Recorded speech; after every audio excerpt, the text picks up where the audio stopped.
Lorsque vous allez créer un produit IT basé sur une architecture microservice, il est fortement recommandé de suivre quelques bonnes pratiques dont nous allons parler maintenant. Le principe de la responsabilité unique, autrement connu sous le nom SRP, Single Responsibility Principle. Commencez par définir clairement les microservices en fonction des besoins de votre entreprise. Chaque microservice doit avoir une responsabilité unique et claire, comme la gestion des utilisateurs, la gestion des paiements ou encore la gestion des notifications. Par exemple, pour un site e-commerce, vous pouvez découper votre produit en différents microservices.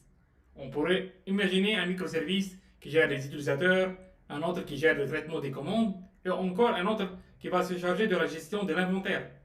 La conception de l'API.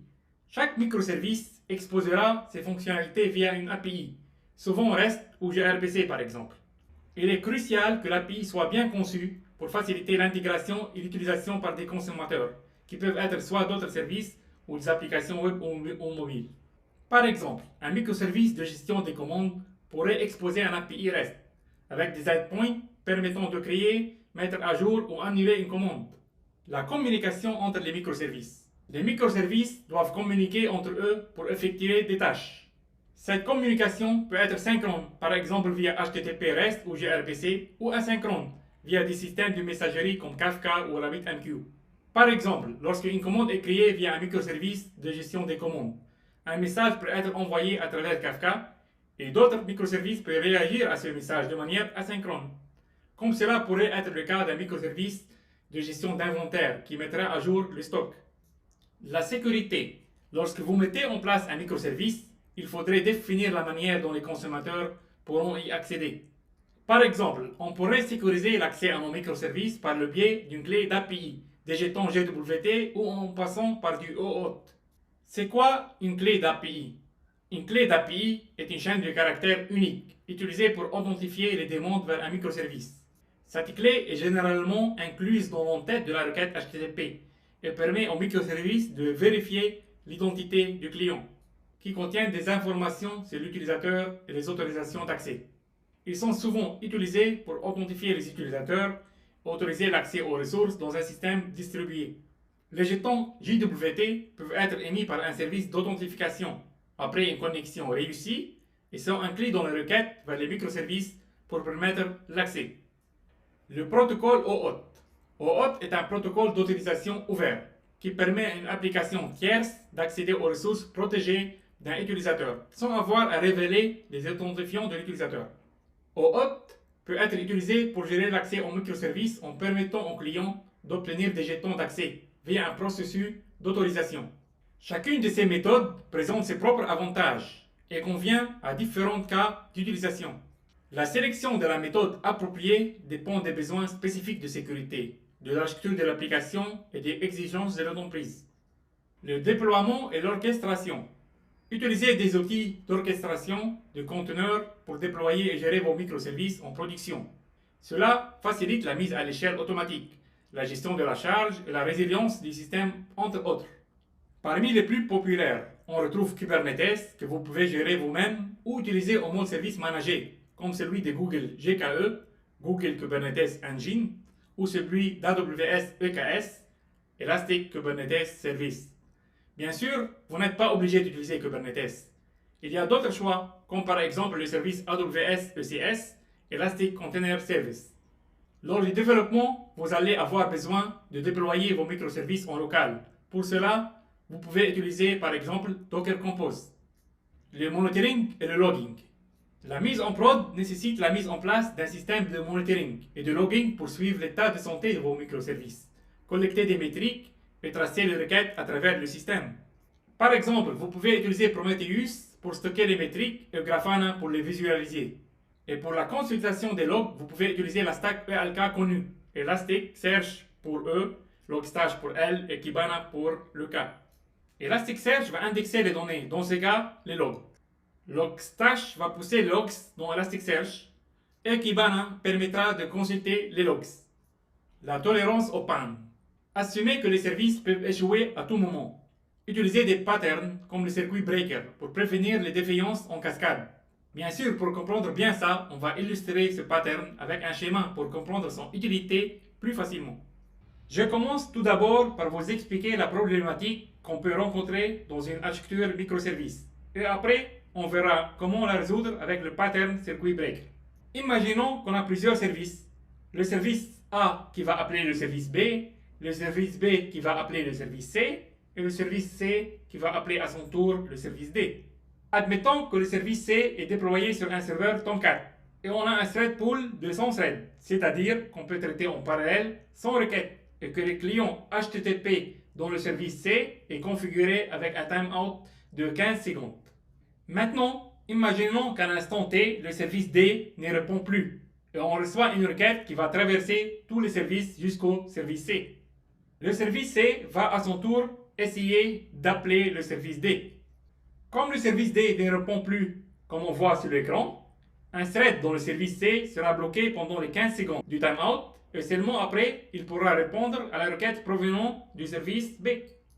Maintenant, si le service C reçoit simultanément plus de 100 requêtes, tous les threads réservés au service C seront bloqués pendant au moins 15 secondes, ce qui va ralentir ce service car chaque nouvelle requête devra attendre qu'il y ait un thread disponible. Le service C pourra toujours continuer à recevoir des requêtes, même s'il mettra beaucoup de temps à répondre. Et à un moment donné, le service va tomber car le serveur ne pourra plus répondre à la charge.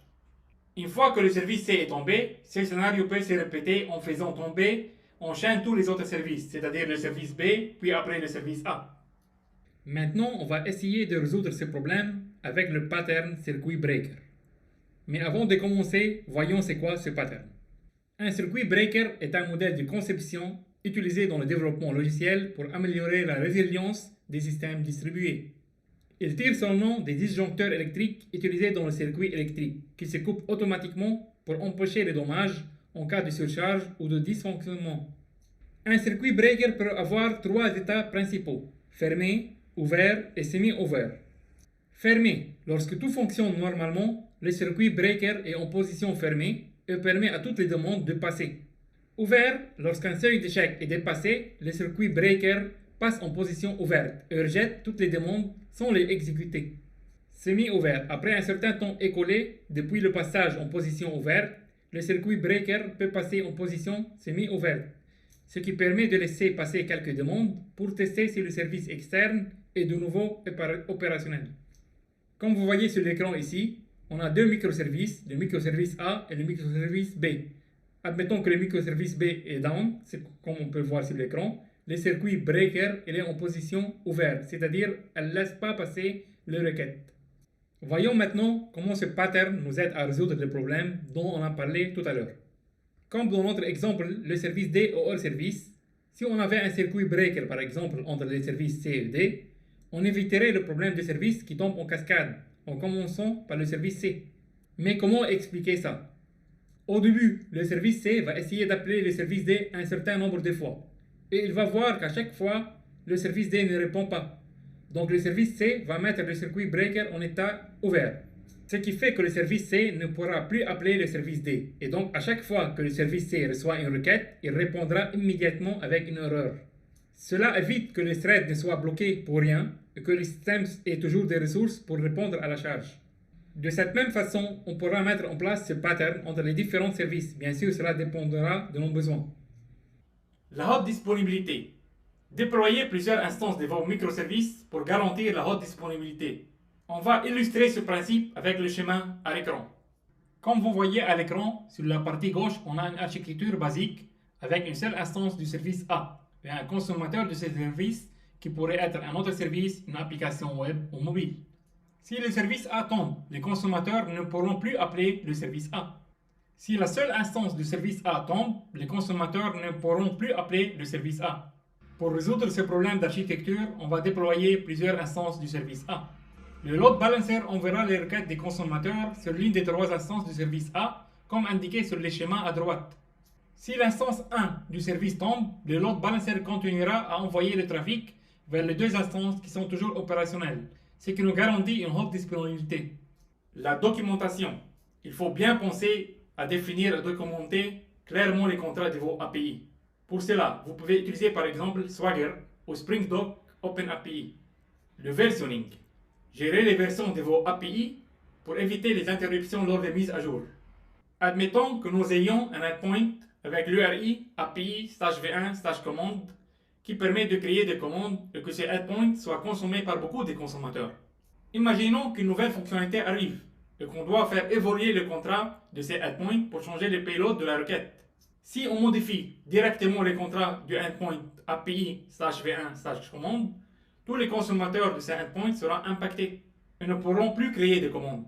Ils seront donc obligés de faire évoluer leur système pour qu'il soit compatible avec le nouveau contrat. Et pendant ce temps, leur service d'achat ne fonctionnera plus. Pour éviter ce problème, il suffit de versionner ce endpoint en créant une nouvelle version, comme par exemple l'URI API/v2/commande avec le nouveau format de payload. Cela donne le temps aux consommateurs de faire évoluer leur système pour être compatible avec le nouveau contrat sans coupure de service. L'ancien service API/v1/commande pourra être supprimé une fois que tous les consommateurs auront migré vers le nouveau contrat. L'automatisation des déploiements, connue sous le nom CI/CD. Mettez en place des pipelines de déploiement continu pour automatiser le test, le build et le déploiement de vos microservices dans les différents environnements. Pour cela, vous pouvez utiliser des outils tels que Jenkins, Bitbucket, GitLab, etc.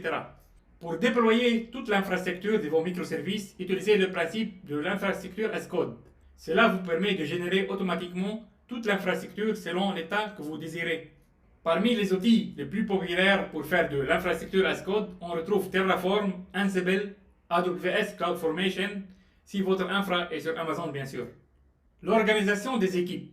Quelques petits conseils qui permettent d'avoir une grande autonomie dans le développement et déploiement de chaque microservice.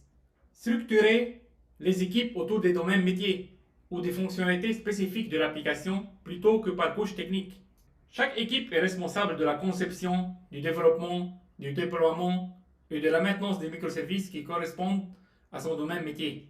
Ensuite, il est conseillé de constituer des équipes multidisciplinaires, comprenant des développeurs, des ingénieurs DevOps, des testeurs, des analystes métiers, etc., pour qu'elles soient complètement autonomes.